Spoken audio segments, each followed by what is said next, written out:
हमें गीता जयंती से ज्यादा कृष्ण जन्माष्टमी याद रहती है। हम क्यों कुरुक्षेत्र से ज्यादा वृंदावन और मथुरा को महत्व देते हैं? ऐसा क्यों है? पीड़ा पसंद है या पेड़ा? उत्तर मिल गया। कुरुक्षेत्र में मिलेगी और मथुरा में मिलते हैं पेड़े। कौन होता है जिसको पेड़े नहीं चाहिए, पीड़ा चाहिए? लेकिन जिसको पेड़े चाहिए उसे फिर गीता नहीं मिलेगी। वहां बाणों की वर्षा है, लहू की धार है, वीरों की हुंकार है, अपने ही मान का, मोह का, मद का मर्दन करना है। ये कुरुक्षेत्र का किस्सा है।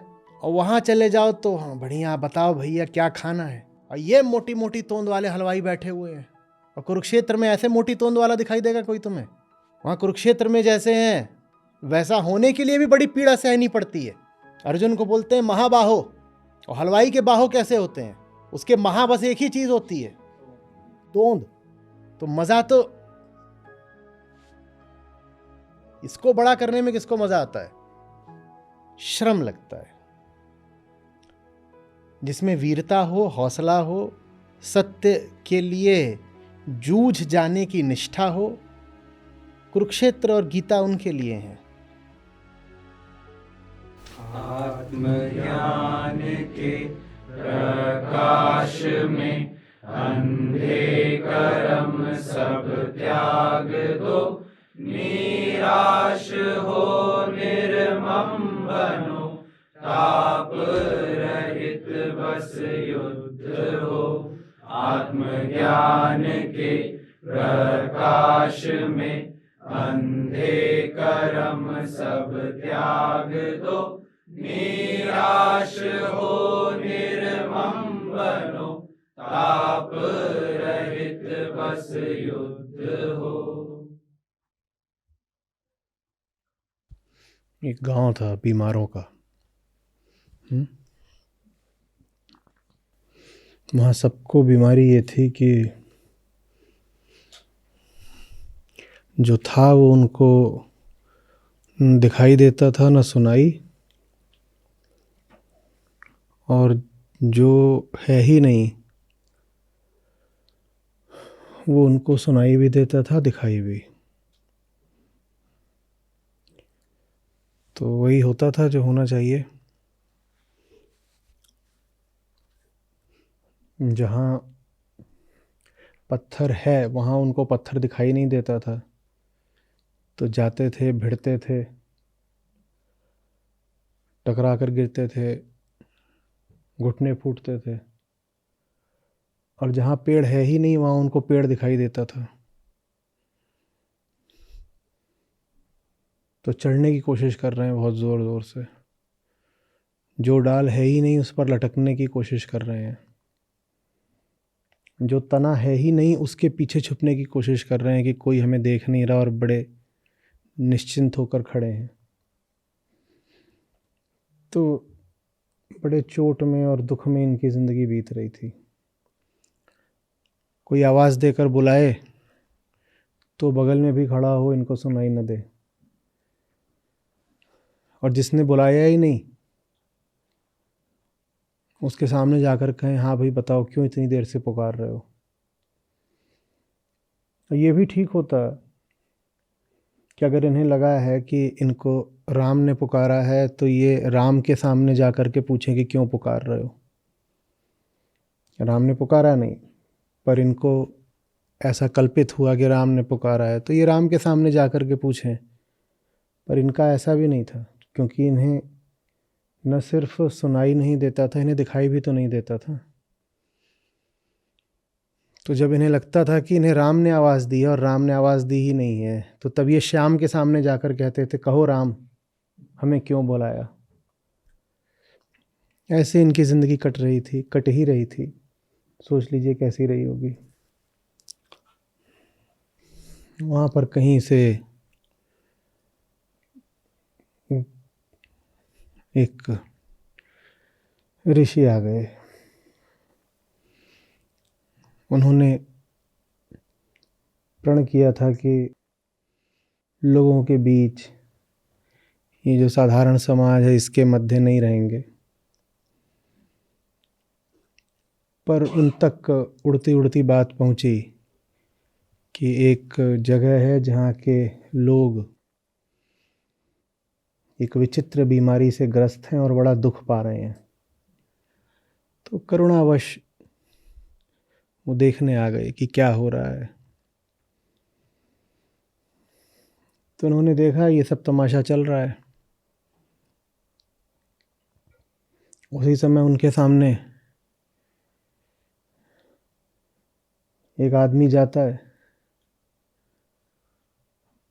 पूरी गति से दौड़ता हुआ और एक झोपड़ी की दीवार से टकरा करके औंधे मुंह गिर जाता है। वो अपने देखे खुले मैदान में दौड़ लगा रहा था और ये ऋषि की आंखों के ही सामने नहीं हुआ, वो गिरा भी तो सीधे उनके पैरों पर आकर।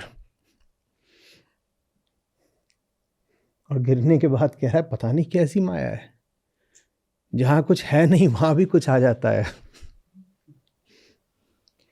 कह रहा है ये संसार ही तो माया है। देखो वृद्धवर, मैदान खाली पड़ा है बिल्कुल, मैं सेहत बनाने को दौड़ लगा रहा था और पता नहीं कैसे किस चीज से टकरा के गिर पड़ा। ऋषि को समझ में नहीं आया कि उसको डांटें धिक्कारें या बोले जिसकी ऐसी हालत हो, सर इसका फूट गया है, समझ में इसे कुछ आ नहीं रहा और सुधरने के फिर भी कोई लक्षण नहीं, क्या इसको डांटे डपटे। तो उसको बोले मेरे साथ चलोगे? तो बोलता है हाँ भाई चलूंगा। ऋषि कम से कम 80 साल के रहे होंगे। इसको लग रहा है कि मेरे भाई की उम्र के हैं। बोले हाँ चलूंगा, तो मैं तो चलता ही रहता हूँ, जब मैं नहीं चल रहा होता तब भी चल ही रहा होता हूँ, बताओ कहाँ चलना है। बोले आओ। उसको दूर ले गए, थोड़ा जंगल के भीतर उनकी अपनी कुटिया थी, वहाँ उनका अपना पात्र था एक। उन्होंने उसमें कुछ औषधि घोटी, कुछ पत्तियाँ, कुछ मूल, कोई जड़ी। वहीं रहते थे, समझते थे इन बातों को, उनको सबको मिलाया और उस पात्र में डालकर उसको पिला दिया। उसको पिलाया तो उसको कुछ लाभ हुआ। थोड़ा सा उसको समझ में आया कि उसकी हालत बड़ी ख़राब है। लाभ की निशानी यही होती है, लाभ होता है तो समझ में यही आता है कि हालत बड़ी ख़राब है। इसीलिए ज़्यादातर लोग लाभ की शुरुआत से ही लाभ को बाधित कर देते हैं।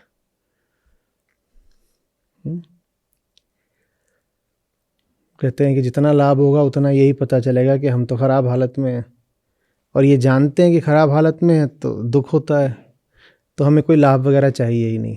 तो उसको पता चला मैं बड़ी ख़राब हालत में हूँ, रोने लग गया। बोलता है पूरे शरीर पर चोटों के निशान हैं, अंग प्रत्यंग क्षत विक्षत है। और ये भी नहीं कि सिर्फ खाल हड्डियां यही चोट खाए हुए हों, ये पूरा मन विक्षिप्त है।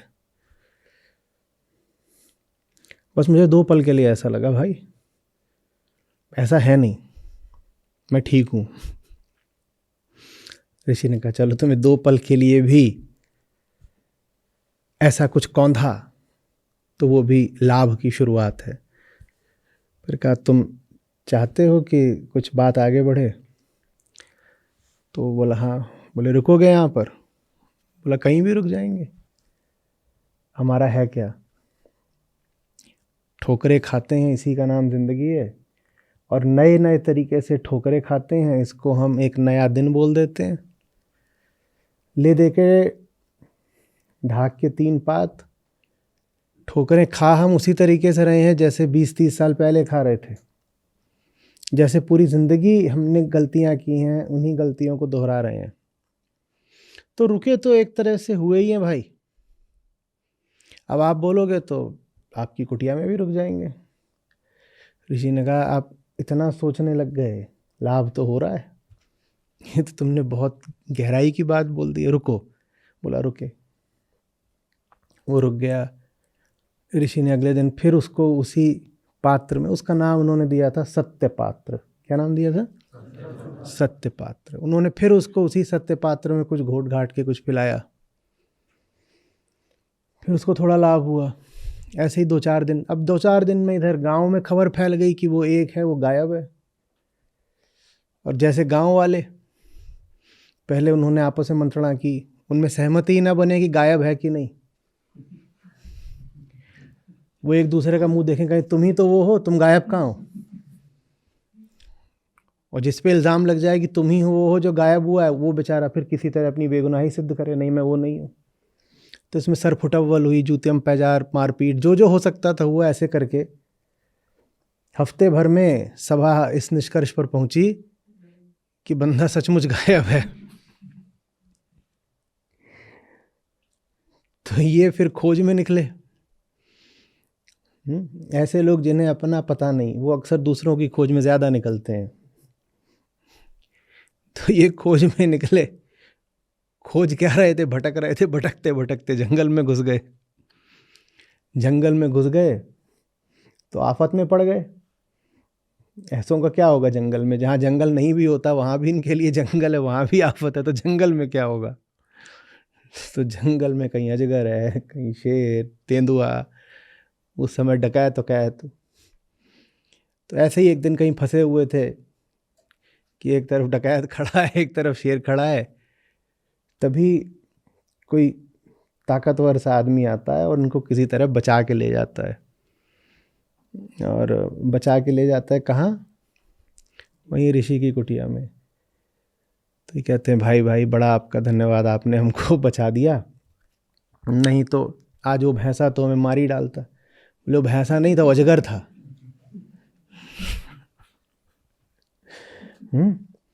बोले और वो जो सब राजा के सिपाही आए थे वो इसलिए आए थे क्योंकि हमने उनको अभी तक संपत्ति का जो कर होता है, प्रॉपर्टी टैक्स, वो नहीं दिया था। तो बोला भिखारियों तुम प्रॉपर्टी टैक्स दोगे? अरे वो डकैत थे और वो तुम्हारे कपड़े उतरवाने आए थे, तुम्हारे पास और कोई संपत्ति नहीं है। ऐसा ही होता है, जिनके पास कुछ नहीं होता उनको लगता है हमारे पास बहुत कुछ है और पूरी दुनिया हमसे लूटने को आतुर है।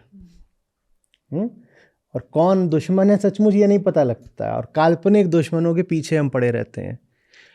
पक्की बात थी अगर इनमें से कोई बच जाता और वापस जाता तो 10 भैंसे कटवाता, क्योंकि इसको पूरा भरोसा था कि वो जो अजगर था वो भैंसा था। अब सोचो अजगर भैंसा,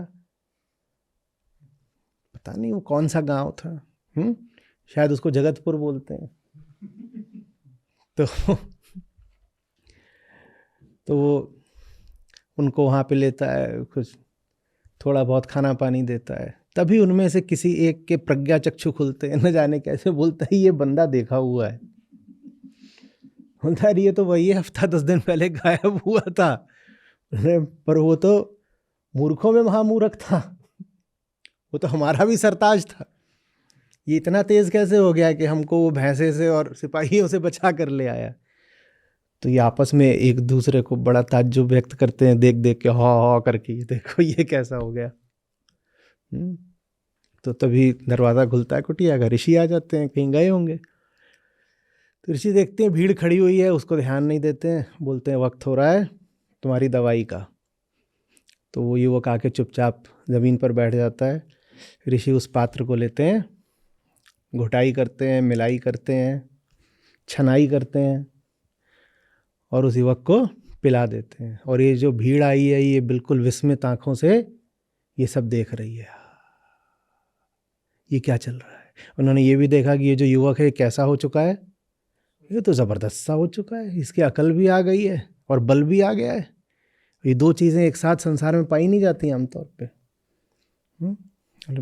ये कैसे हो गया? वो ये देखते हैं कि ये कुछ खास चीज़ है, इस पात्र में इसको पिला दी गई तो पीते ही इसका कुछ भला सा हो गया है, ताकत आ गई है इसमें। ऋषि फिर अपना ध्यान इन लोगों को देते हैं, बोलते हैं आप लोगों का क्या हुआ? तो बोलते हैं कुछ नहीं, वो आज भैंसों ने दौड़ा लिया था, तो इस मारे गांव से यहाँ तक आ गए। ऋषि थोड़ा ज़मीन की ओर देख के ऐसे ही सर हिलाते हैं, ऐसे आप हिला रहे हैं। उनको भी कुछ कुछ थोड़ा बहुत जो कुछ उनके सामर्थ्य में होता है देते हैं, तो कहते हैं चलो विदा हो जाओ। और ये रास्ता है, और उसी व्यक्ति को बोलते हैं भले आदमी को कि जाओ इनको गांव तक छोड़ाओ, नहीं तो इनको फिर पिछली बार भैंसे मिले थे, इस बार डायनासोर मिलेगा, कुछ भी मिल सकता है इनको। तो उनको वो गांव तक छोड़ आता है। देर रात तक वो लोग आपस में अब गांव में चर्चा करते हैं। वो कहते हैं चमत्कार कुछ तो हुआ है, और निष्कर्ष ये निकालते हैं कि वो जो पात्र था वही ज़बरदस्त है। वो जो पात्र था वो बहुत सही चीज़ है, क्योंकि वो बढ़िया सा पात्र था ऋषि का। बोलते हैं उसमें से इसने पिया, और वही पीने के कारण देखो इसमें कैसा तेज आ गया है। वो पात्र बहुत बढ़िया है।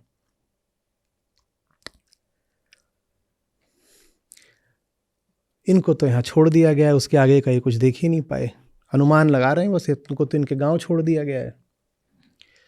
अब उत्सुकता के मारे ये बीच बीच में आकर के ऋषि की कुटी में झांक जाया करें, और इनको कभी पात्र दिखाई दे, कभी ऋषि उसमें कुछ घोटते दिखाई दें, कभी वो युवक दिखाई दे वो उसमें से पी रहा है कुछ, और वो जितना उसमें से पीता जा रहा है उतना देखें कि उसके तेज में और बल में और बुद्धि में वृद्धि होती जा रही है।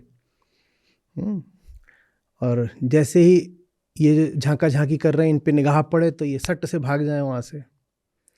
ऐसे बहुत दिन तक चला, महीने 4 महीने। उस पात्र से पीते पीते, सत्य पात्र उसका नाम था, युवक सिर्फ अपनी बीमारी से ही नहीं उस गांव से ही मुक्त हो गया। जैसे वो गांव ही वो बीमारी थी, जैसे वो गांव ही उसके भीतर घुस गया था बीमारी बन के। ऋषि ने उसको बीमारी से क्या मुक्त कराया, वो उस गांव से ही मुक्त हो गया।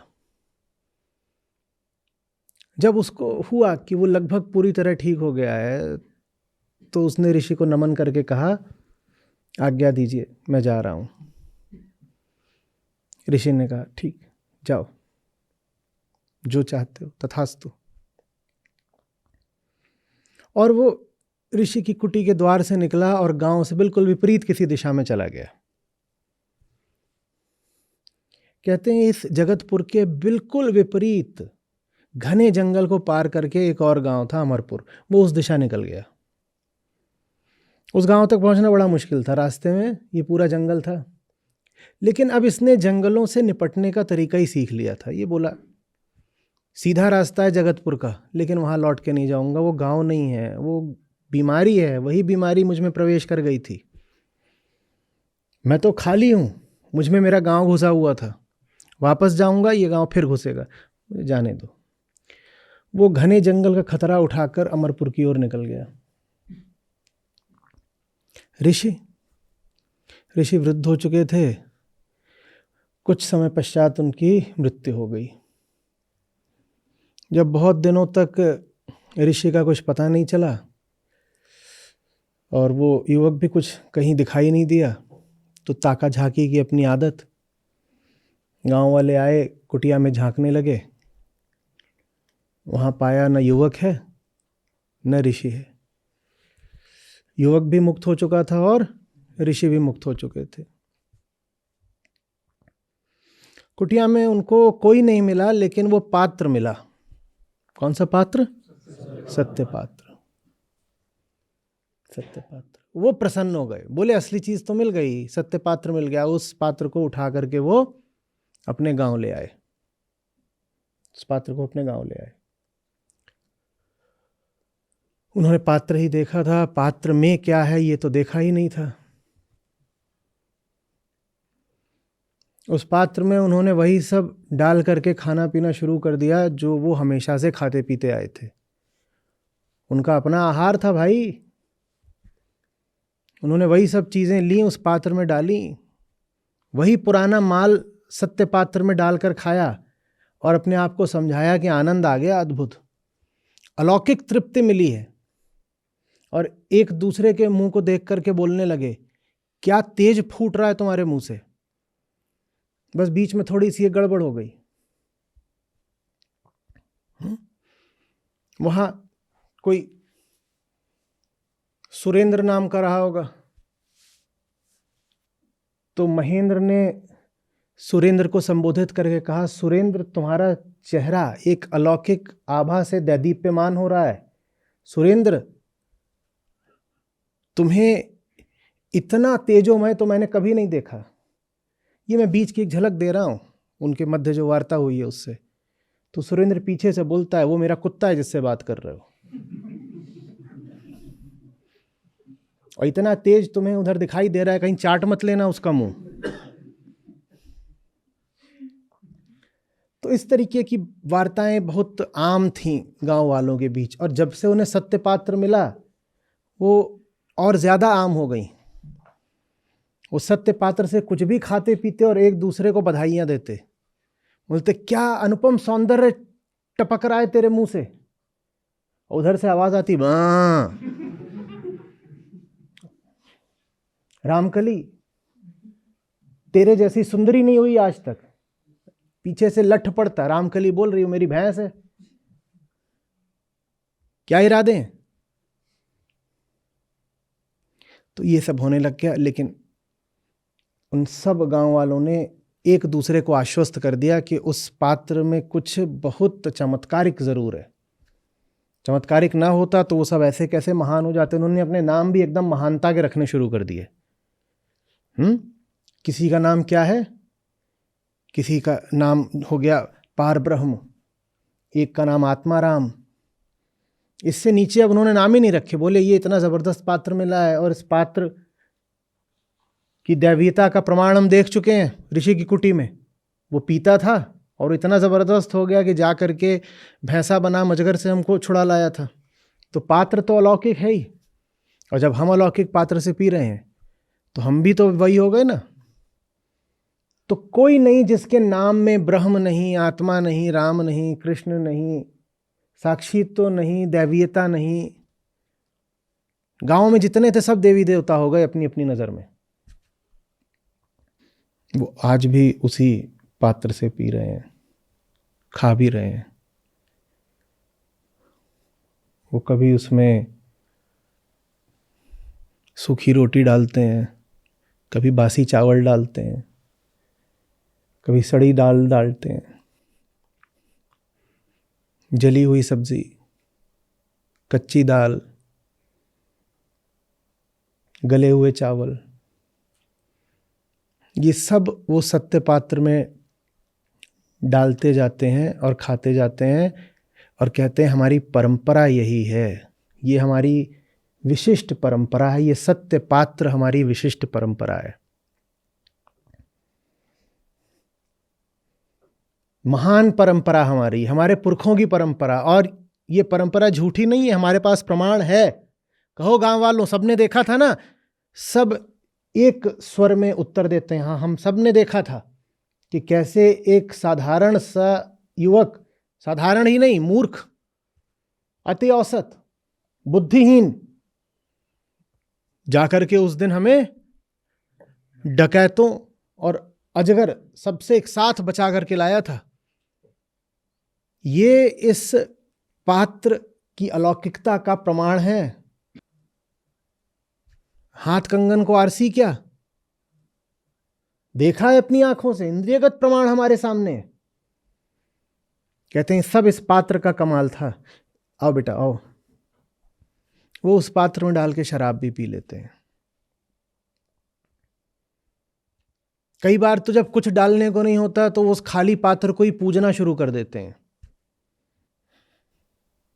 कभी कोई आकर उन्हें बताए भी कि तुम्हारी हालत तो जैसी पहले थी उससे भी बदतर हो चुकी है, और तुम कह रहे हो कि तुम्हें यह परंपरा का पात्र मिला हुआ है,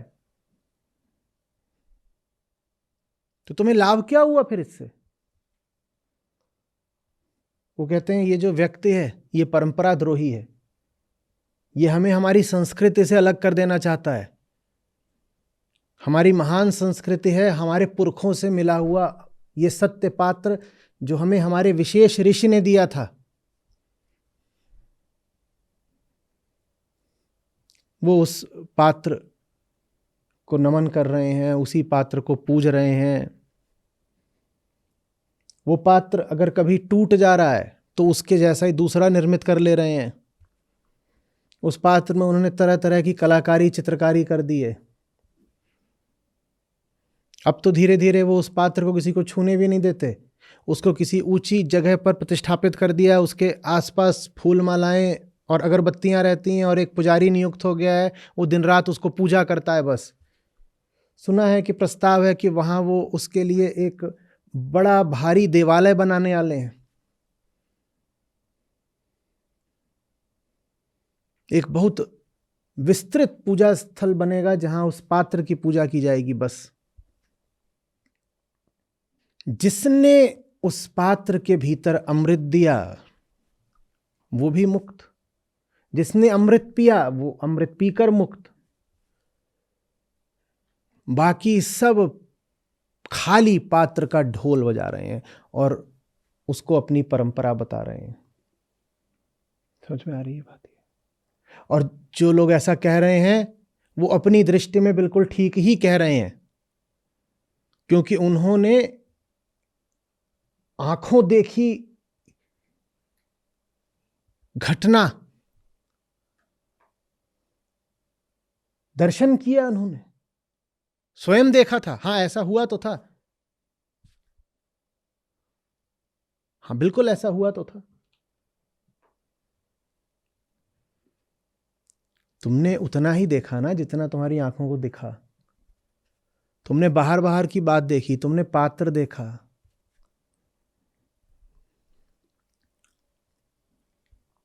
तुमने पात्र की सामग्री नहीं देखी,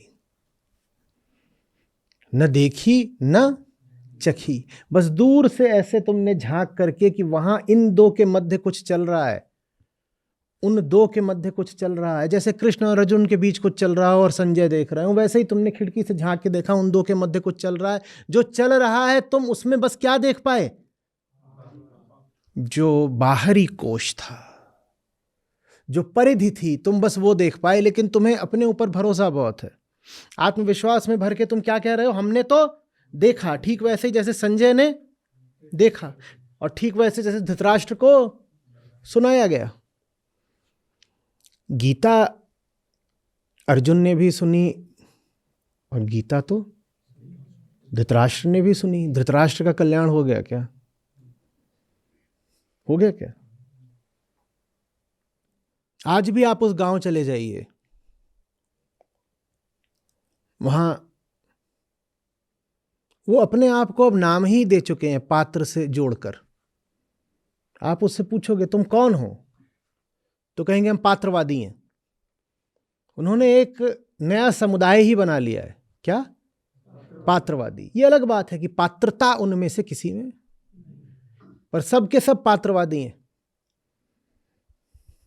तो वहां किसी का नाम आप पूछेंगे तो अपना नाम बताएगा आदि ब्रह्म।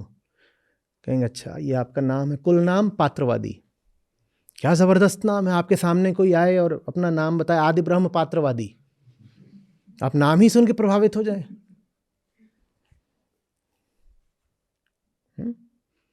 कोई वहां से महिला आ रही है, उससे आप नाम पूछें तो बोलेगी पराशक्ति पात्रवादी।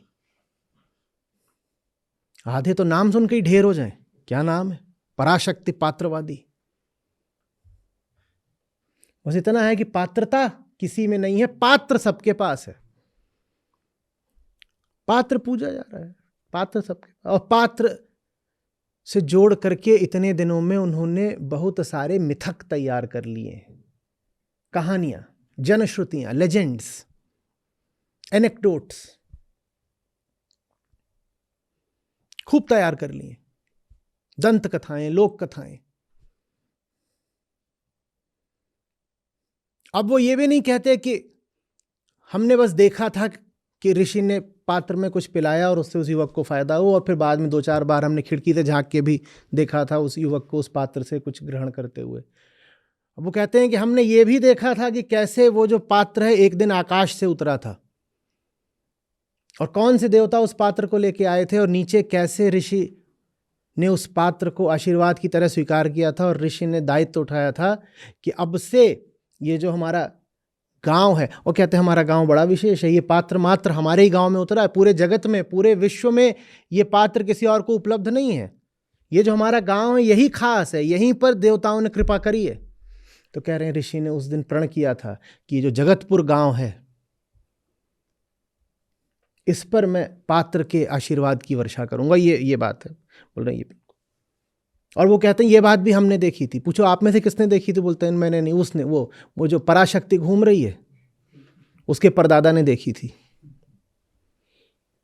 तो ऐसे ऐसे करके अब कहानियों का एक पूरा जाल रचा जा चुका है, जिसमें लोगों की अब इतनी आस्था हो गई है कि तुम उन कहानियों की थोड़ी छानबीन करो तो वो उग्र और उत्तेजित हो जाते हैं, आक्रामक हो जाते हैं। समझ में आ रही है बात?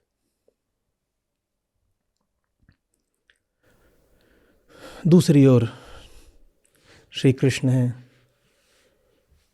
चौथा अध्याय भगवद गीता का दूसरा श्लोक परंपरा का वास्तविक अर्थ बता रहे हैं। बहुत ध्यान से सुनिएगा। परंपरा माने वो जो समय में बात आगे बढ़ती आई हो, वही परंपरा है ना। श्री कृष्ण कह रहे हैं समय में अहम आगे बढ़ता है। हर बच्चा जब जन्म लेता है तो वो अपने साथ, अपने मध्य अहम को लेकर जन्म लेता है। ऐसा भी कह सकते हो, अहम ही जन्म लेता है। तो समय में लगातार आगे कौन बढ़ रहा है? अहम। और ये जो अहम है ये कैसा है? इसकी हालत कैसी है? इसकी हालत कैसी है? बेचैनी की है, उद्विग्नता और अपूर्णता की है। ये अहम बहुत खराब हालत में है, और ये लगातार पैदा होता ही जा रहा है। जितनी देर में हमने बात करी, अगर हम सिर्फ मनुष्यों की सोचें तो इतनी देर में हजारों मनुष्यों ने जन्म ले लिया इस पृथ्वी पर। जितनी देर हम बात कर रहे हैं इतनी देर में तो लगातार किसकी धार बह रही है? अहम की। हर पल अहम अहम अहम अहम अहम। और अहम बड़ी खराब हालत में जब वो पैदा होता है, वो तभी से अज्ञान में लिप्त होता है, रो रहा होता है, जिंदगी भर रोता है। बच्चा ईमानदार है, उसका रोना दिख जाता है। बड़े जब रोते हैं तो छुपा के रोते हैं, उनका रोना दिखता नहीं। तो जब यही काम समय में लगातार हो रहा है, अहम का आना और छटपटाना, तो परंपरा फिर क्या होनी चाहिए? अहम को शांति देना। कृष्ण आज हमसे कह रहे हैं सिर्फ यही परंपरा हो सकती है, सत्य। सत्य के अलावा कोई परंपरा नहीं है। ये उन्होंने आज हमसे पहली बात कही है, और एक दूसरी बात भी आगे कह रहे हैं। पहली बात साफ साफ समझिए, सत्य का पात्र परंपरा नहीं हो सकती, सत्य ही परंपरा हो सकता है। क्योंकि अहंकार किसके लिए छटपटाता है? मुक्ति के लिए, और मुक्ति तो सत्य से ही मिलती है। तो एक ही परंपरा हो सकती है, सत्य। और वो परंपरा कहती है कि हमारे पुरखे भी सत्य के लिए जिए और मरे, और हम भी सत्य के लिए जिएंगे और मरेंगे। यही परंपरा, इसके अलावा और क्या परंपरा होगी? और किस बात को आप पीछे से आगे लेकर आओगे? और किस बात को कहोगे कि इसका अनुपालन हमने अतीत में भी करा और आज भी करेंगे? यही चीज है जो अतीत में भी करने लायक थी, आज भी करने लायक है, और भविष्य में भी करने लायक रहेगी। क्या? मुक्ति। अहंकार बंधन में पैदा होता है और मुक्ति के लिए लगातार प्रयास करता रहेगा। यही परंपरा है हमारी। और इस परंपरा का पालन ऐसा नहीं है कि कोई करता नहीं।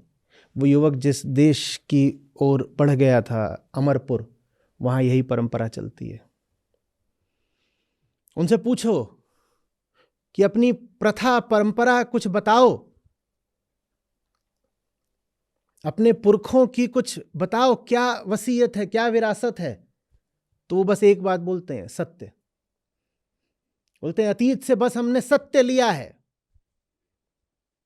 हमारे पुरखों का आशीर्वाद बस एक शब्द का है, सत्य।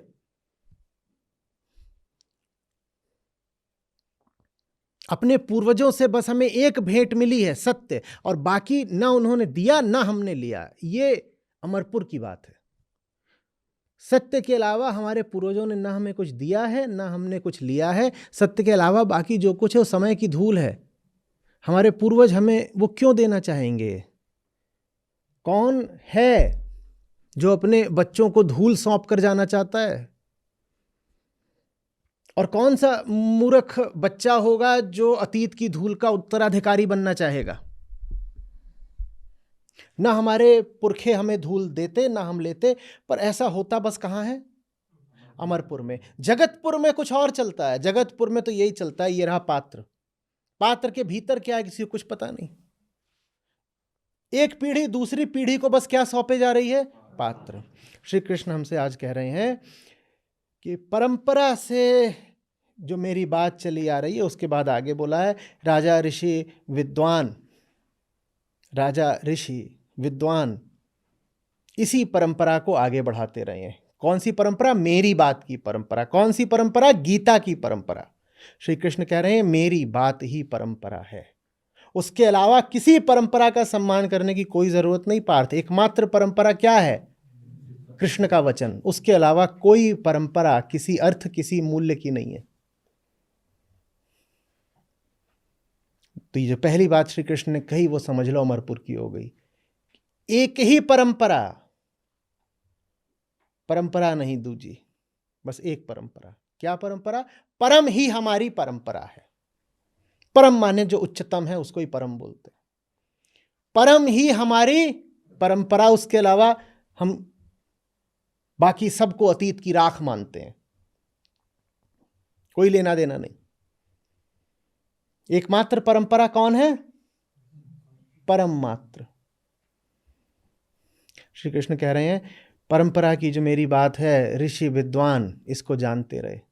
और उसके बाद थोड़ा जगतपुर का भी हाल बता देते हैं। कहते हैं जगतपुर में लेकिन मेरी बात नष्ट हो गई। जगतपुर में बात क्यों नष्ट हो गई? क्योंकि वहां सत्य की जगह सत्य पात्र चल पड़ा। जहां सत्य से ज्यादा मूल्य सत्य के पात्र को दिया जाएगा, वहां परंपरा के नाम पर बस प्रथाएं बचेंगी, रूढ़ियां और पोथियां बचेंगी। समझ में आ रही बात? तो सत्य की परंपरा अगर आप कहीं पर पाओ कि आवृत हो गई है, विलुप्त दिखाई दे रही है, छुप गई है, आच्छादित हो गई है, तो उसकी भी वजह यही होगी कि अतीत की दूसरी सामग्री को हमने परंपरा बना लिया।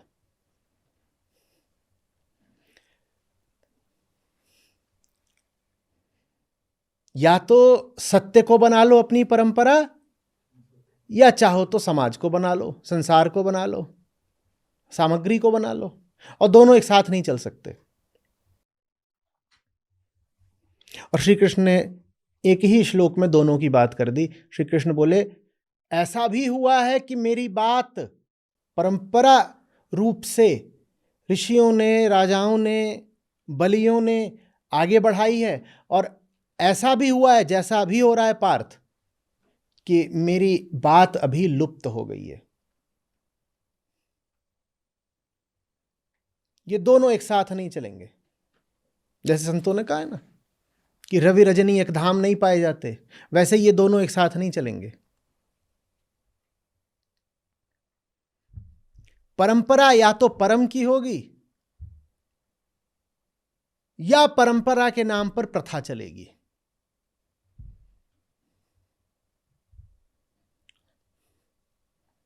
और क्या होते हैं ये सब हमारी रूढ़ियां और रीतियां और रिवाज और ये सब, ये क्या है? ये किसी समय किसी मनुष्य द्वारा किया गया कोई कर्म है जो दूसरे लोग किसी वजह से आगे बढ़ाते गए। वही जैसे कि खिड़की से झांक कर देखा पात्र में मरीज का इलाज किया जा रहा है, तो सोच लिया कि पात्र ही तो दवाई है, पात्र को ही दवाई समझ लिया। ये यहां पर ग्लास रखी हुई है, देखा कि इसको होंठों से लगाने से ऐसे करने से प्यासे की प्यास बुझती है। और ये सब कहां से देखा? दूर से देखा। अपनी प्यास तो बुझाई नहीं, बस दूर से देखा। तो जब पानी वानी पी करके मैं यहां से चला गया तो पीछे से आए और ग्लास खा गए। और अब बड़े ताज्जुब में है कि प्यास तो बुझी नहीं, ये लाल लाल क्या मुंह से बाहर आ रहा है? कहीं ऐसा तो नहीं कि हम पानी बाहर से मांगते थे तो लाल पानी का झरना हमारे भीतर से फूट पड़ा है? ये क्या होती है? प्रथा। और जहां प्रथा चल पड़ती है वहां परम आच्छादित हो जाता है। ठीक वैसे जैसे श्री कृष्ण कहते हैं कि आग दहक रही है, अपने पूरे प्रताप के साथ आग दहक रही है, लेकिन धुएं ने उसको ढक रखा है। वैसे ही सत्य को समाज ढक लेता है, परम को प्रथा ढक लेती है।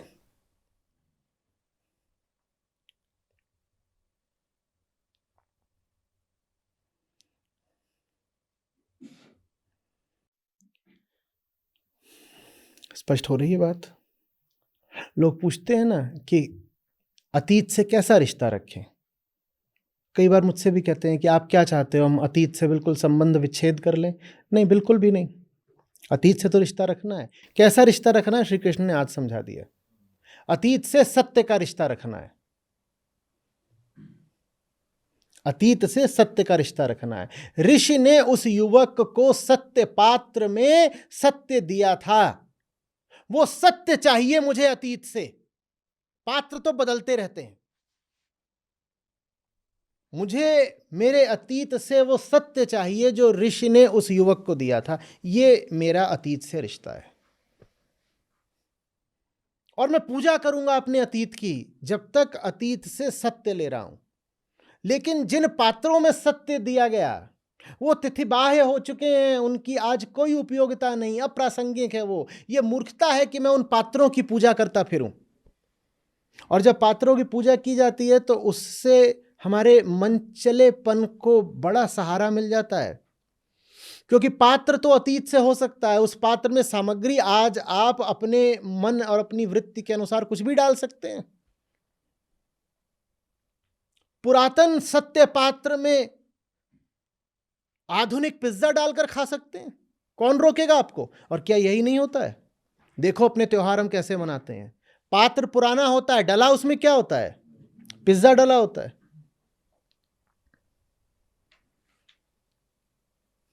कोई बता रहा था कि मिठाइयों की बिक्री को चॉकलेट की बिक्री टक्कर दे रही है दिवाली पर।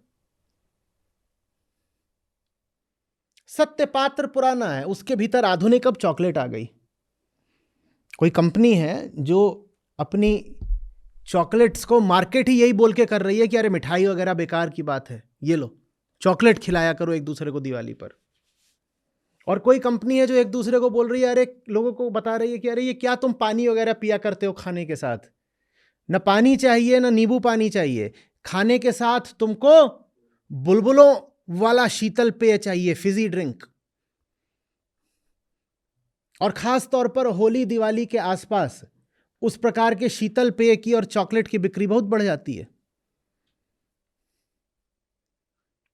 पात्र ऐसा है जैसे अभी अभी हड़प्पा से निकला हो, और उसके भीतर डला क्या हुआ है? Margherita pizza with double topping and lamb slices. और पात्र कहां से निकला है? बोल रहे अरे ये तो आदिकालीन प्रागैतिहासिक पात्र है।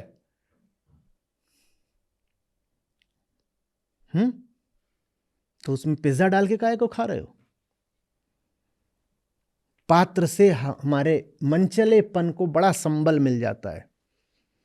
पात्र बाहर का वही रखो पुराना, और भीतर भीतर अपनी मनोकामनाओं की पूर्ति करते रहो उस पात्र में कुछ भी डालो। समझ में आ रही बात? ये जगतपुर का खेल है। अमरपुर में क्या होता है? अमरपुर में पात्र कालानुसार बदलता रहता है, वहां पात्र को बहुत तवज्जो दी नहीं जाती। कहते जैसे वक्त की धार बह रही है, पात्र बदलता रहे। आप अगर अमरपुर जाएंगे तो वहां पात्र ऐसा पाएंगे। ये पात्र कैसा है? समसामयिक,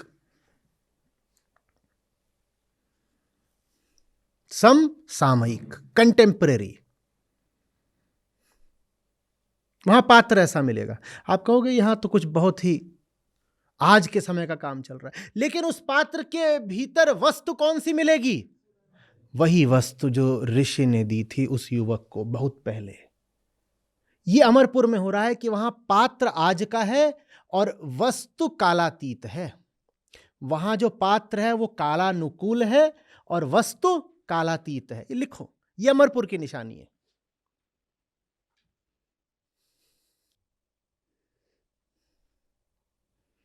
ठीक, वो ये कि नहीं कह रहे हैं कि हम जाएंगे और गुफाओं से पुराने पात्र खोद खाद के लाएंगे, जैसे कि पात्रों में अपने आप में कोई विशिष्टता या दैवीयता हो। पात्र में क्या है? बात तो यह है कि भीतर क्या। तो वहां आप जाओगे तो वहां आपको यही आधुनिक पात्र मिलेगा।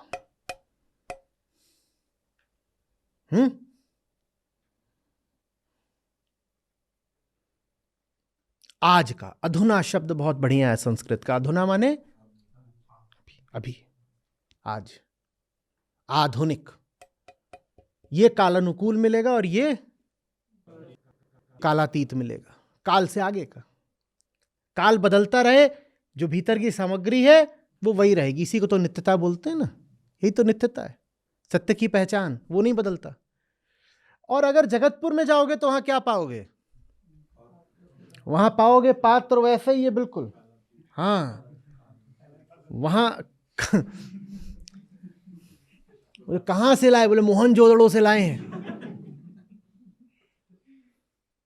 और उसमें डाल के क्या खा पी रहे हैं? हाँ,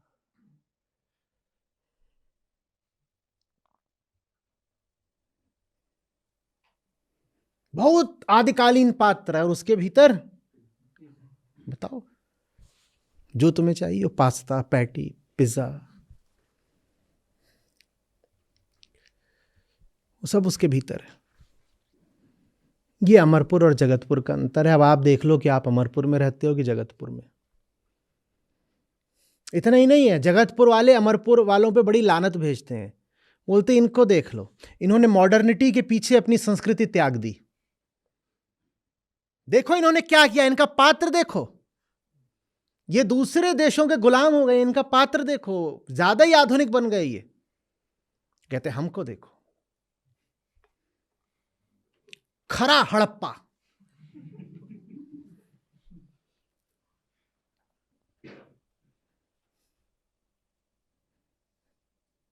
बोल रहे हम उस समय के पात्र इस्तेमाल करते हैं जब इंसान भी इंसान नहीं बना था, जब होमोसेपियंस का विकास हो रहा था, उस समय पर वो जैसे पात्र इस्तेमाल करते थे, हम वैसे पात्र खोज खोज के लाते हैं। और जब वैसे मिलते नहीं तो हम पुराने पात्र बनाते हैं। तो अमरपुर वाले को उत्सुकता हुई, बोले क्या? बोले पुराने पात्र बनाते हैं। जो भी चीज बनेगी वो तो नई होगी, पुराना पात्र कैसे बनाते हो? बोले हम बहुत मेहनत करके पुराने पात्र बनाते हैं। नया पात्र बनाना तो बहुत आसान है, नई चीज बना दो। नई चीज बना के उसको पुराना दिखाना बड़ा मुश्किल काम है। तो हम नया बनाते हैं, फिर उसको गलाते हैं, थोड़ा तोड़ते हैं, थोड़ा खरोचते हैं, थोड़ा सड़ाते हैं, पहले उसको रंगते हैं, फिर रंगों को धूप दिखा दिखा के फीका करते हैं, कहीं कहीं से खूब घिस देते हैं, लगे कि मामला पुराना है। क्योंकि जो कुछ भी सम्माननीय है वो तो पुराना होगा ना। तो अमरपुर वाले बोलते हैं बस एक छोटी सी बात हम बोलना चाहते हैं आपसे, सत्य तो सर्वथा सर्वदा नित्य होता है। यह आपसे किसने बोल दिया कि सत्य अतीत में स्थापित होता है? बोलते फिर आ गया ये परंपरा द्रोही, मारो इसको और नए नए कानून लेके आओ जिसमें हो कि परंपरा जो तोड़ रहा होगा उसको सीधे जेल में डाल देंगे।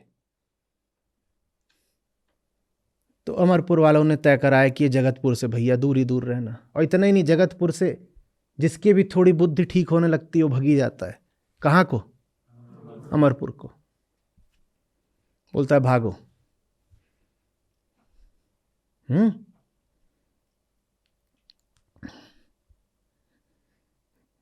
ये पिंजड़ा नहीं तेरा, भागो यहां से। यहां रुक गए तो मारे ही जाओगे। समझ में आ रही है बात? अतीत से स्वस्थ रिश्ता रखना होता है, और स्वस्थ रिश्ता एक ही होता है, सत्य का। अतीत से वही लो जो सत्य है, बाकी सब कुछ मैं कह रहा हूं समय की राख है, उसको ढोने से कुछ नहीं मिलता।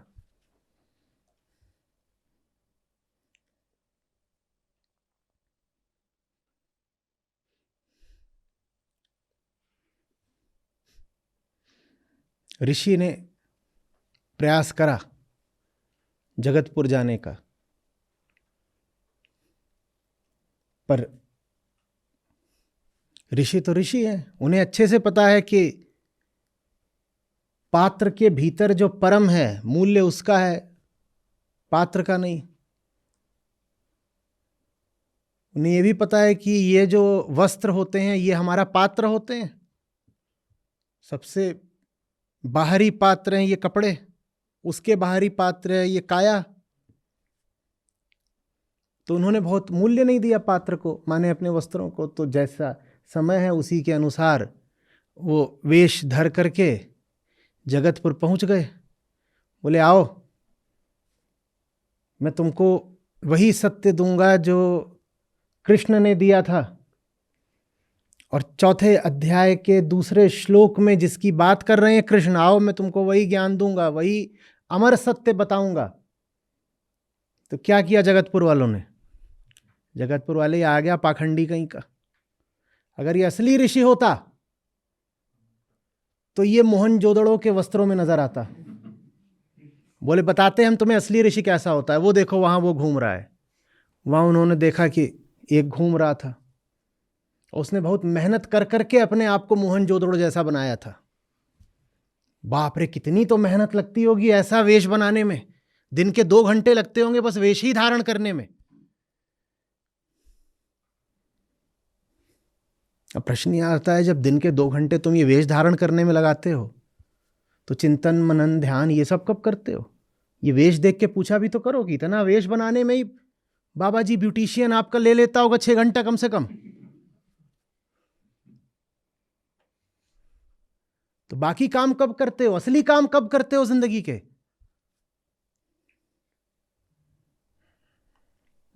तो ऋषि को तो मार पीट के भगा दिया अमरपुर वालों ने। बोले ये आ गया कहां से पता नहीं।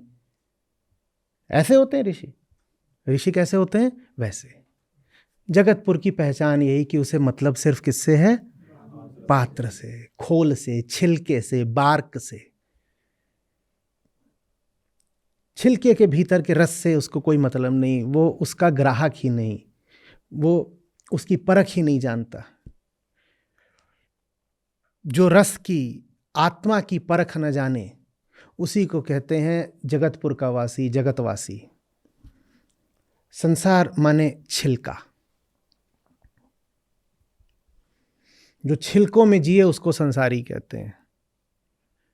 जो खाली पात्र चाटता रहे उसको संसारी कहते हैं।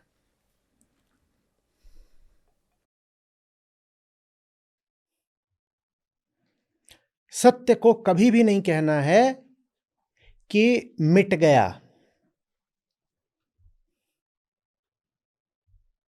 या लुप्त हो गया।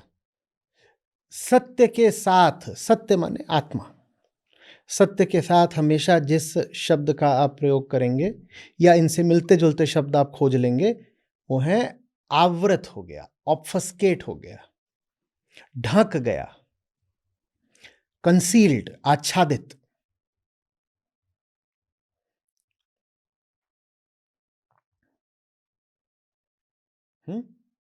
है तो हमारे लिए नहीं है, मिटा नहीं है, हमें नहीं दिख रहा। कोई चीज आपको नहीं दिख रही तो इससे क्या ये सिद्ध होता है कि वो मिट गई है? नहीं। तो वैसे ही सत्य जब भी नहीं होता तो बस आपके लिए नहीं होता, आपकी आंखों में पर्दा आ गया होता है, सत्य आपके लिए आच्छादित हो जाता है।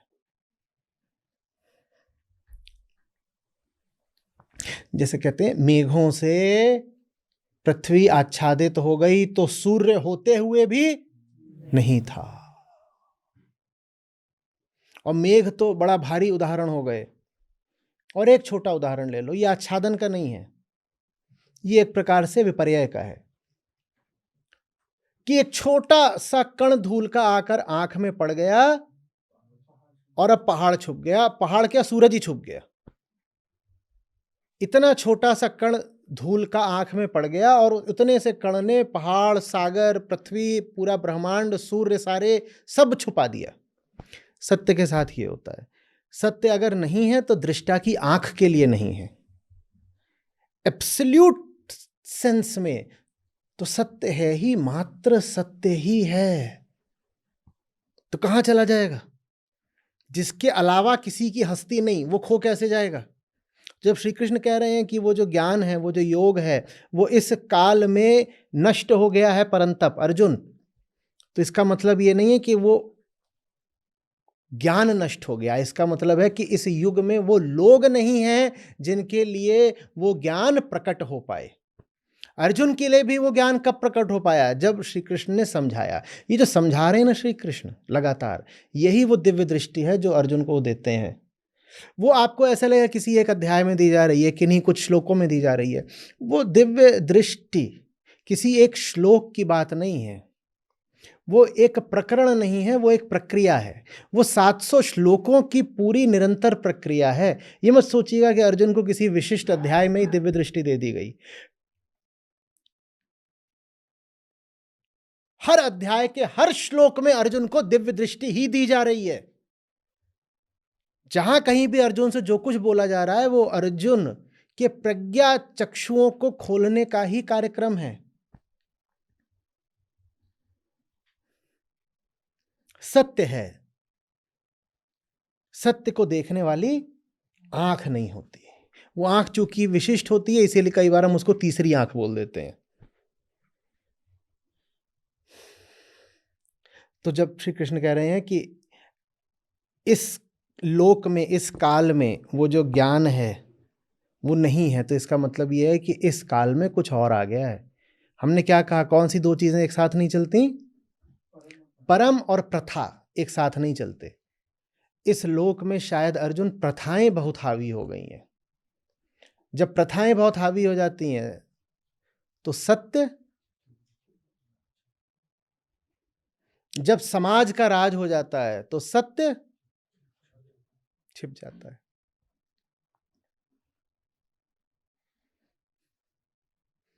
जब अतीत ही परम बन जाता है तो अनंत जैसे पीछे हट जाता है।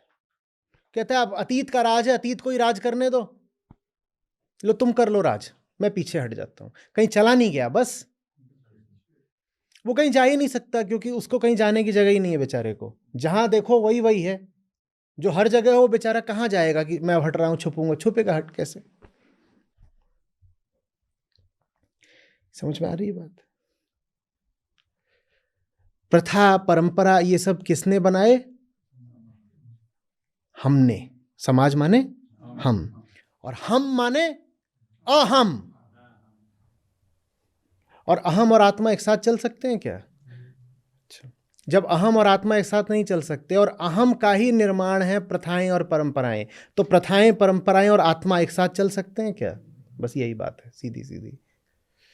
जहां सामाजिक परंपराएं होंगी वहां परमात्मा नहीं होगा। ठीक वैसे जैसे अहम और आत्मा साथ नहीं चलते, वैसे ही परंपरा और परमात्मा साथ नहीं चल सकते। परमात्मा से मेरा आशा आत्मा से कुछ भिन्न नहीं, इतना तो सब जानते ही हो ना। आत्मा ही परम होती है, उच्चतम। तो आत्मा की ही उच्चता को प्रदर्शित करने के लिए कई बार आत्मा को ही बोल दिया जाता है परमात्मा। आपने अगर अपना जीवन प्रथा परंपरा पर चला रखा है तो आपने अपना जीवन ले दे के किस पर चला रखा है? अहम पर चला रखा है। तो जब अहम पर ही जीवन चलाना है तो सत्य और आत्मा का क्या करोगे आप? तो वो आपके लिए फिर विलुप्त हो जाते हैं, आपके लिए विलुप्त हो जाते हैं। वो कहते हैं भैया जब तुमको अपने हिसाब से ही चलना है, अपना हिसाब माने अहम का हिसाब, तुम्हें जब अहम के हिसाब से चलना है तो चलो।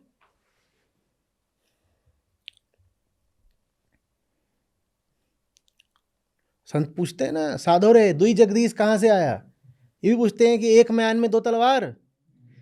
हाँ, तो इसी तरीके से दो सत्य तो नहीं हो सकते, दो राजा तो नहीं हो सकते एक ही जगह के, दो तो उच्चतम नहीं हो सकते। जब तुमने समाज को और अहंकार को और अपनी मान्यताओं को और अपने विश्वासों को और अपनी आस्थाओं को ही उच्चतम बना रखा है, तो इन्हीं को उच्चतम लिए बैठे रहो। फिर सत्य तुम्हें चाहिए ही क्यों? क्योंकि उच्चतम तो एक ही होगा। जब तुम्हारे लिए तुम्हारी रूढ़ियां, तुम्हारी मान्यताएं ही उच्चतम है, तो तुम्हें सत्य चाहिए ही क्यों? फिर दो सत्य तो नहीं हो सकते, दो उच्चतम तो नहीं हो सकते।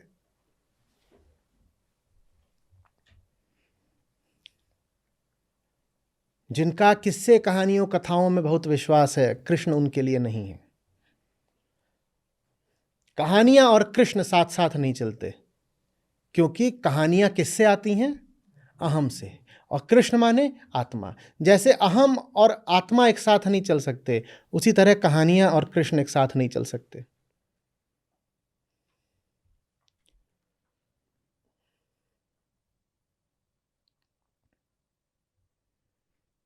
प्रणाम आचार्य जी। जी।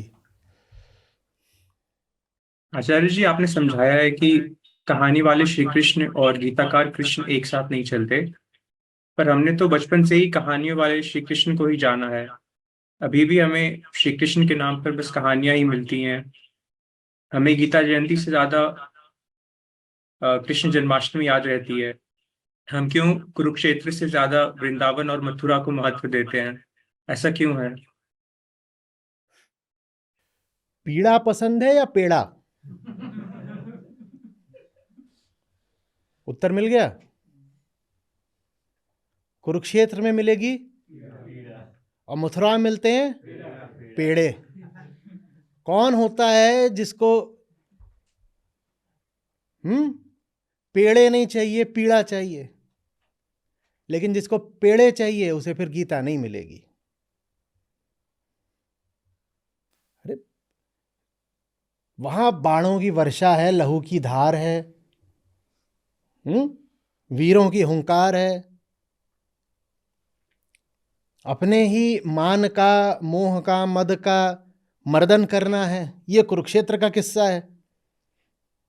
और वहां चले जाओ तो हाँ बढ़िया, बताओ भैया क्या खाना है, और ये मोटी मोटी तोंद वाले हलवाई बैठे हुए हैं। और कुरुक्षेत्र में ऐसे मोटी तोंद वाला दिखाई देगा कोई तुम्हें? वहां कुरुक्षेत्र में जैसे हैं वैसा होने के लिए भी बड़ी पीड़ा सहनी पड़ती है। अर्जुन को बोलते हैं महाबाहो, और हलवाई के बाहो कैसे होते हैं? उसके महा बस एक ही चीज होती है, तोंद। तो मजा तो इसको बड़ा करने में किसको मजा आता है? श्रम लगता है। जिसमें वीरता हो, हौसला हो, सत्य के लिए जूझ जाने की निष्ठा हो, कुरुक्षेत्र और गीता उनके लिए हैं। बाकियों के लिए तो जो चाहो करो, सत्य को भी अपने कल्पना की और मनोरंजन की सामग्री बना लो।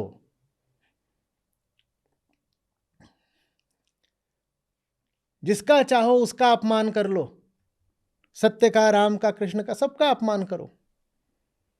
अपमान ऐसे थोड़ी किया जाता है किसी को अपशब्द बोल दिए। जो आपके मन से बहुत आगे का है उसको आप अपने मन की सामग्री बना लें, इससे बड़ा अपमान क्या होगा? तो हमने यही करा है, हमने अपने सब महापुरुषों को अपने मन की सामग्री बना लिया। अहंकार ऐसा ही होता है। हमारे अहंकार ने हमारे महापुरुषों का अपमान करने में भी कोई कसर नहीं छोड़ी है। बिल्कुल उनको अपने जैसा बना लिया। जितने हमारे महापुरुष हुए हैं उनसे संबंधित भी आप अगर देखोगे कि कौन से किस्से ज़्यादा प्रचलित होते हैं तो वही जिनमें हमारा अहंकार किसी तरह का सुख पाता है या सुरक्षा पाता है।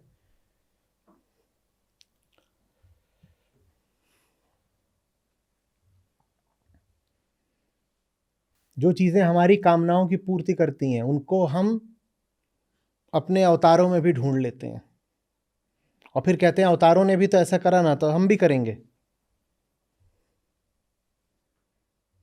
बिल्कुल कोई ऐसे अपरिपक्व लड़का लड़की घूम रहे होंगे 8वीं 9वीं वाले,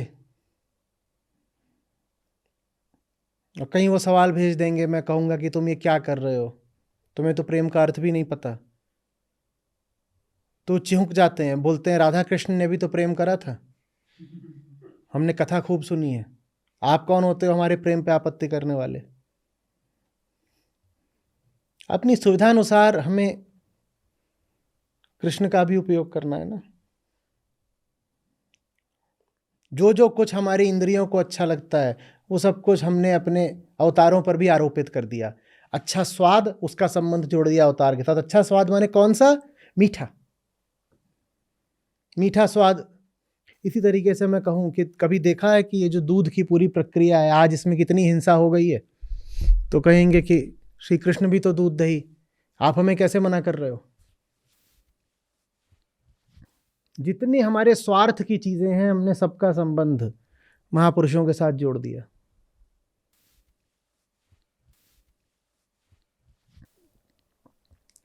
गीता उनके लिए है जिनमें थोड़ी आग अभी शेष है, जो एकदम धूल और राख हो गए हों, उनके लिए पेड़े। भारत ने कोई बहुत सम्मान थोड़ी किया है श्रीमद् भगवद गीता का। बिल्कुल ठीक कहा, गीता जयंती अभी आई थी, यूं ही बस मौखिक औपचारिक रूप से हमने थोड़ा सम्मान व्यक्त कर दिया। गीता जिस सम्मान की सचमुच अधिकारी है वो उसको कहाँ मिलता है। जो लोग कृष्ण में भी अपनी आस्था दिखाते हैं, इनसे गीता की बात करो तो ये दाएं बाएं होने लग जाते हैं। ये बहुत बात करना नहीं पसंद करते गीता के बारे में। और वो तो था ही ना, आपके पास संस्था की ओर से पहुंचा होगा कि कृष्ण अर्जुन को गीता में बता रहे हैं, हे पार्थ, जिन आंखों में मीठे मीठे सपने भरे हों उन आंखों की नींद को कभी टूटने मत देना। पूरे के पूरे पेजेस हैं इंस्टाग्राम फेसबुक वगैरह पर जहां गीता के नाम पर ये उछाला जा रहा है। और उन बहुत सारे पेजेस में ऐसा है कि गीता के भीतर श्री कृष्ण और राधा का संवाद चल रहा है। जिस दिन भारत गीता को सम्मान देना सीख जाएगा उस दिन भारत सही अर्थों में राष्ट्र कहलाने का हकदार हो जाएगा। और कुछ? धन्यवाद। खीर नहीं तीर, और पेड़ा नहीं पीड़ा।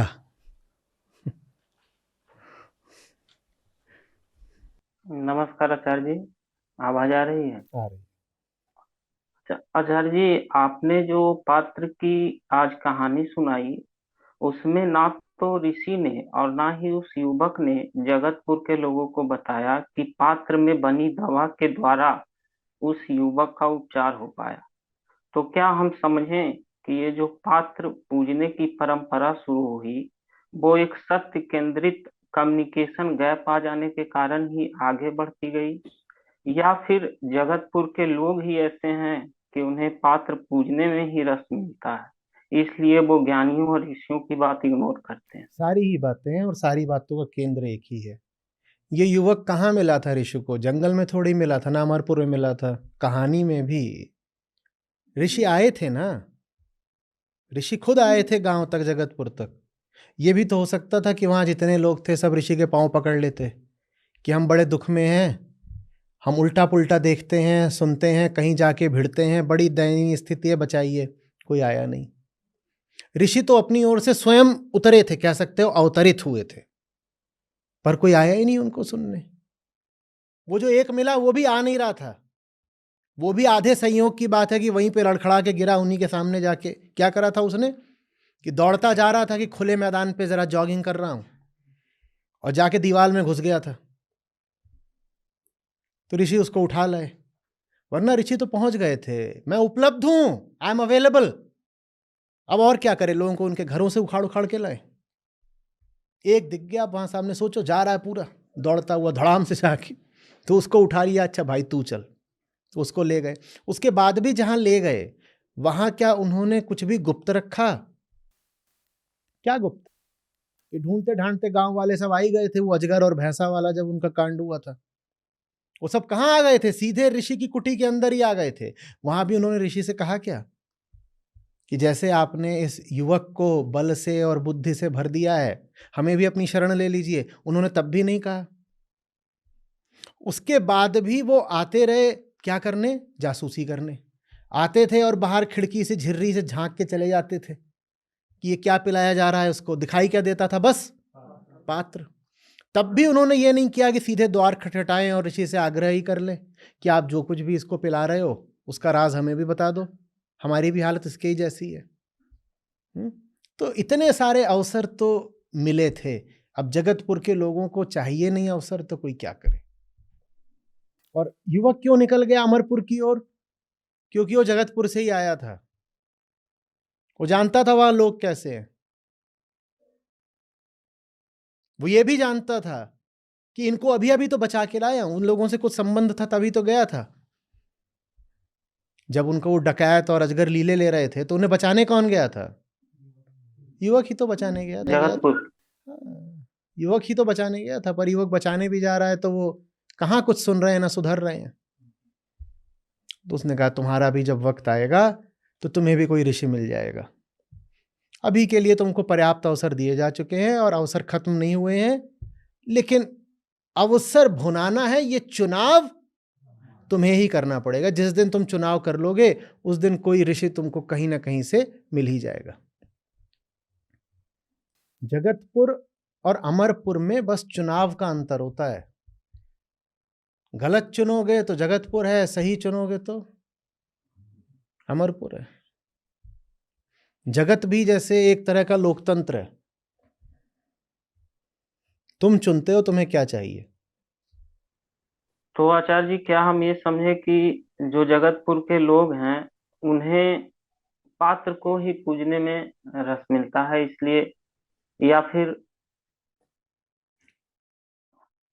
तुम बताओ ना।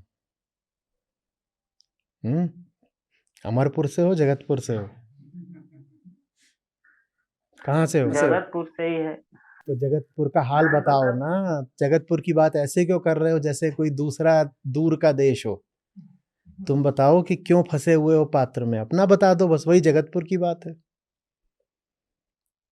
बहुत सारे स्वार्थ हैं ना जो पात्र से जुड़ जाते हैं। जी, बस वही। धन्यवाद आचार्य। नमस्ते सर। मैं ये दूसरी बार आपसे बात करने का सौभाग्य है मेरा, और मैं आईआईटी मद्रास में पढ़ रहा हूँ। वहाँ से पीएचडी कर रहे थे। अभी हमने इवेंट कराया था, मैंने प्रश्न पूछा था, और अभी मैं आपके सामने बैठा हूँ। मेरे हृदय की धड़कन तेज़ है। आपने आज कहानी सुनाई थी, उसमें कहा है कि वो युवक भाग रहा था इधर उधर, जिसको पता भी नहीं है, और वो कहीं ऋषि से जा टकराया। ऐसे टकराया हूँ मैं आपसे। और एक्चुअली मैं यूट्यूब वगैरह में तो ऐसे था कि सर मतलब पुराना जो अतीत देखता हूँ, खैर अब मैं उससे बहुत बाहर हूँ, पर उसमें कुछ कर्म ऐसे हुए हैं जिनको मैं भुला नहीं पाया, और वो मेरे से चिपक गए, बहुत बोझ लेके चल रहा था। तो उसमें मतलब ऐसा हुआ कि सर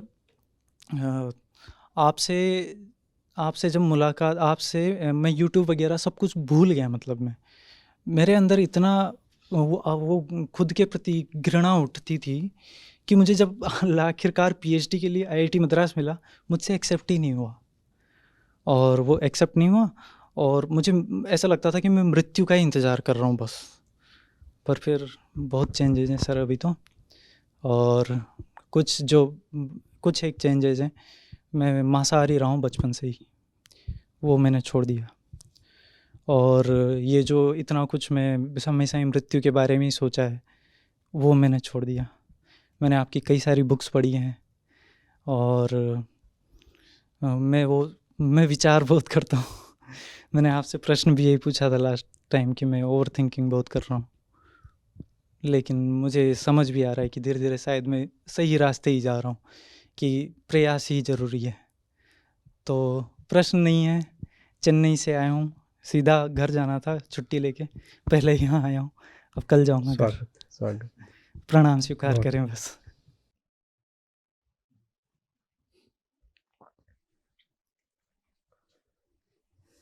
पर मुद्दा अच्छा उठाया इन्होंने।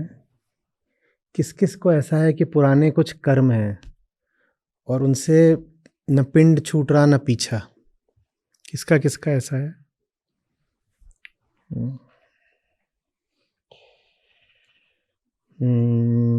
चलो प्रयोग करते हैं।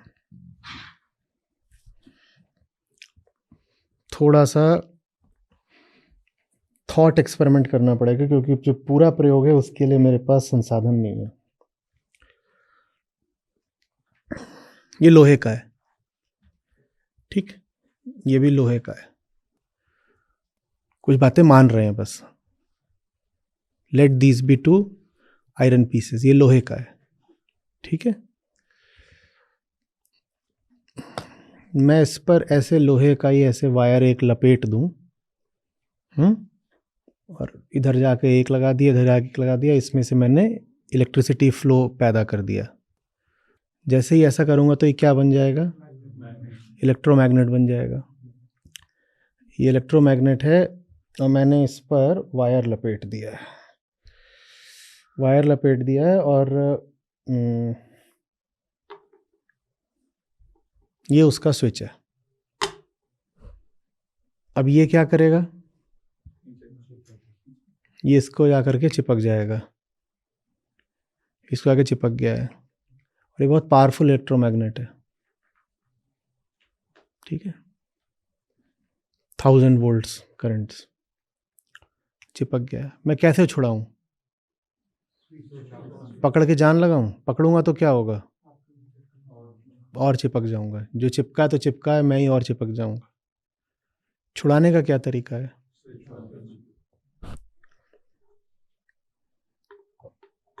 जैसे ये करा, ये इससे चिपका हुआ था और छूट ही नहीं रहा था, ये क्या होगा? छूट जाएगा। इसमें कुछ है जिससे ये अभी भी चिपका हुआ है। इसमें वही है जो इसमें पहले था जब ये इससे पहली बार चिपका था। अगर एकदम t=0 पे जाएं तो भी ये दोनों कैसे हैं? अलग अलग हैं। चिपक रहे थे क्या? फिर t=n पे कुछ हुआ जिसमें ये आके चिपक गया। अब t=n प्लस समथिंग चल रहा है। t=n पे हुआ था, अभी t=10n चल रहा है, तब भी ये दोनों।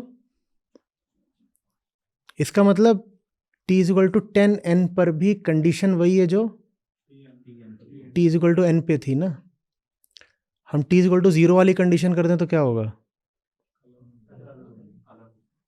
वही करना पड़ेगा, 0 पे लौटना पड़ेगा। t0 पे लौटाओ, अलग हो जाएगा। तुम कुछ बने बैठे हो जिसके कारण ये आके चिपक गया है तुमसे, उसको ऑफ कर दो। आप कुछ बने बैठे हो जिसके कारण ये आपसे आके चिपका, उसको ऑफ करो। इसको हटाने की कोशिश मत करो।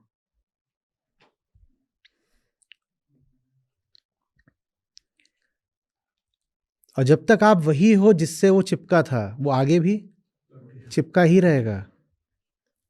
उस चिपकने में हो सकता है ना उसका भला ना आपका भला, पर चिपके तो रहोगे ही। ये नियम है भाई,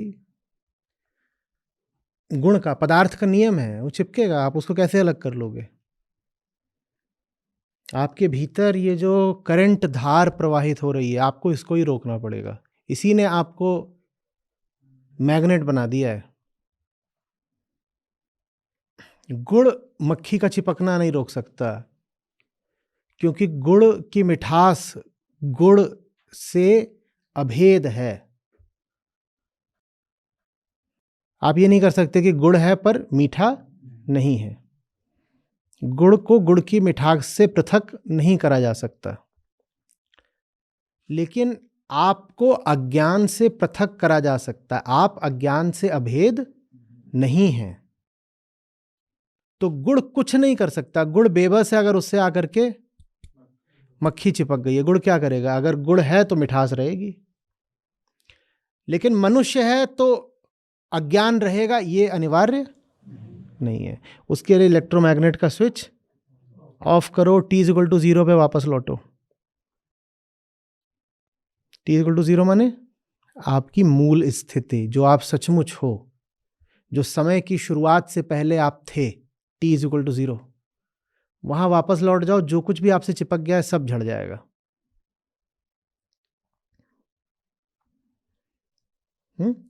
कैसे वापस लौटा जाता है? ये स्विच दबाने को ही क्या बोलते हैं? नेति नेति, आत्मज्ञान। फालतू की चीज जो आप में प्रवाहित हो रही है उसको बंद करो। वो आके आपसे नहीं चिपका है, वो आके इस करंट से चिपका है। करंट बंद हो जाए, उसका चिपकना बंद हो जाएगा। अभी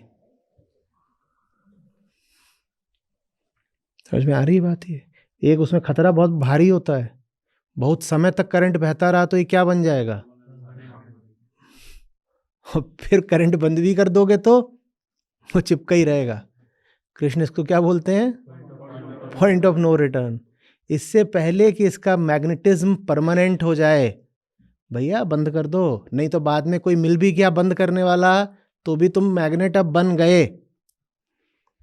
फिर उसका मैग्नेटिज्म पता है ना कैसे जाता है? उसे हथौड़े से मारना पड़ता है।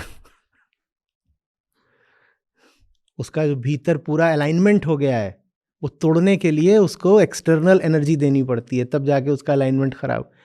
और साधारण नहीं, आप सोचो कि मैग्नेट के 2 टुकड़े कर दो तो वो मैग्नेट नहीं रहेगा, तो ऐसा नहीं होता। फिर उसको बहुत भारी शॉक देना पड़ता है, तब जा करके। और भी कई तरीके होते हैं, तब जा करके उसका मैग्नेटिज्म हटता है। वो फिर शॉक वैसा ही होता है कि अर्जुन मार दो, अब इनका पॉइंट ऑफ नो रिटर्न हो चुका है, अब इनको मार ही दो। इनका जो अब मैग्नेटिज्म है वो परमानेंट हो गया है।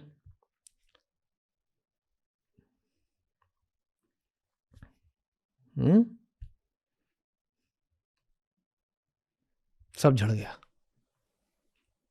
कोई नहीं आएगा। समझ में आ रही बात? आपकी जैकेट में गुड़ लगा है, गुड़ मजबूर है कि मक्खी आके उससे चिपकेगी। आप तो मजबूर नहीं हो ना कि जैकेट पहने ही रहो। गुड़ अपना गुड़त तो नहीं छोड़ सकता, आप जैकेट तो छोड़ सकते हो, उतार दो जैकेट। मक्खी वैसे भी जैकेट से नहीं प्यार कर रही, मक्खी गुड़ से प्यार कर रही है। मक्खी को ना आपकी जैकेट से प्यार है ना आपसे, मक्खी को तो गुड़ से प्यार है। और गुड़ लगाया जैकेट पे, जैकेट उतार दो, सब कर्म झड़ जाएंगे, कोई कर्म नहीं शेष रहेगा।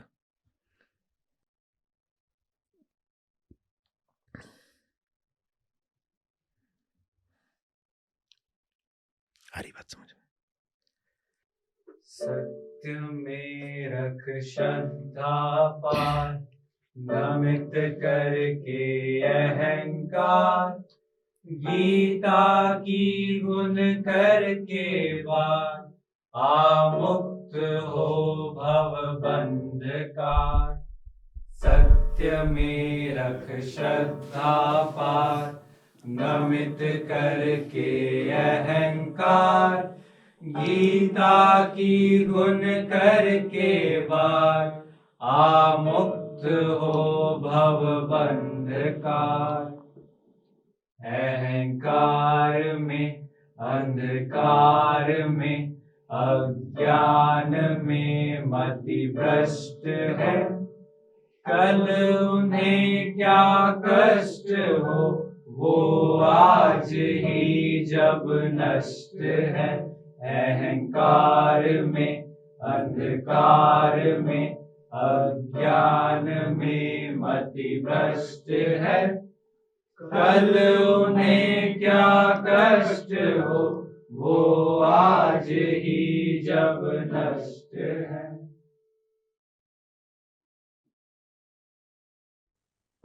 जी, मेरा नाम अरुण है। मैं 19 वर्ष का हूँ और मैंने जो है आचार्य जी को लगभग 1 साल पहले से सुनना शुरू किया है और गीता समागम में ये मेरा पहला महीना है, फरवरी से ही मैं जुड़ा हूँ जी। और जो आचार्य जी से को सुनने के बाद जो मेरे जीवन में सबसे बड़ा बदलाव जो आया है वो यही है कि मैंने सीखा है कि सही काम का चुनाव करना है और उसमें ही डूब जाना है। फिर समय ही नहीं बचता कि किसी भी व्यर्थ काम में और चीज में पड़ने का। तो मेरा सबसे बड़ा जो इश्यू रहता था यही था कि मैं जो है किसी भी व्यर्थ की चीज में लगा हुआ हूँ।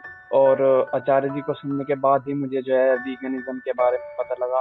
मैंने उनका वीगनिज्म के ऊपर एक पूरा वीडियो देखा था और ये इतना ये मेरे को ये तक नहीं पता था कि हमारे जो जितने भी जानवर हैं उनके साथ कितनी कैसी कैसी जो है हिंसा होती है। और ये मीडिया तक भी जो है इनके बारे में बात नहीं कर रहा और किसी भी आम व्यक्ति को भी जो है इनके बारे में अगर पूछा जाए तो उसको भी कुछ नहीं पता। और यहाँ तक की बात देखी जाए तो ये भी नहीं पता था मुझे कि अगर कोई भी मतलब बिल्कुल भी ये बात जो है कोई सोचेगा भी नहीं कि अगर जो जानवर है वो दूध ही जब देता है जब वो जो है उनका जब जो बेबी होता है। तो इतना था कि इनके बारे में हमने जो है चीज के बारे में कभी सोचा भी नहीं, जो बिल्कुल ही इतनी ऑब्वियस चीज है। और हमें लगता ही नहीं है जब भी हम जो है इन सब चीजों को कंज्यूम करते हैं कि इनमें भी कोई हिंसा हो सकती है। वो बाहर नहीं जन्मेंगे कहीं, आस ये अवरुद्ध करो, हरि भीतर ही प्रकटेंगे अभी, अगर स्वयं से तुम युद्ध करो। धन्यवाद।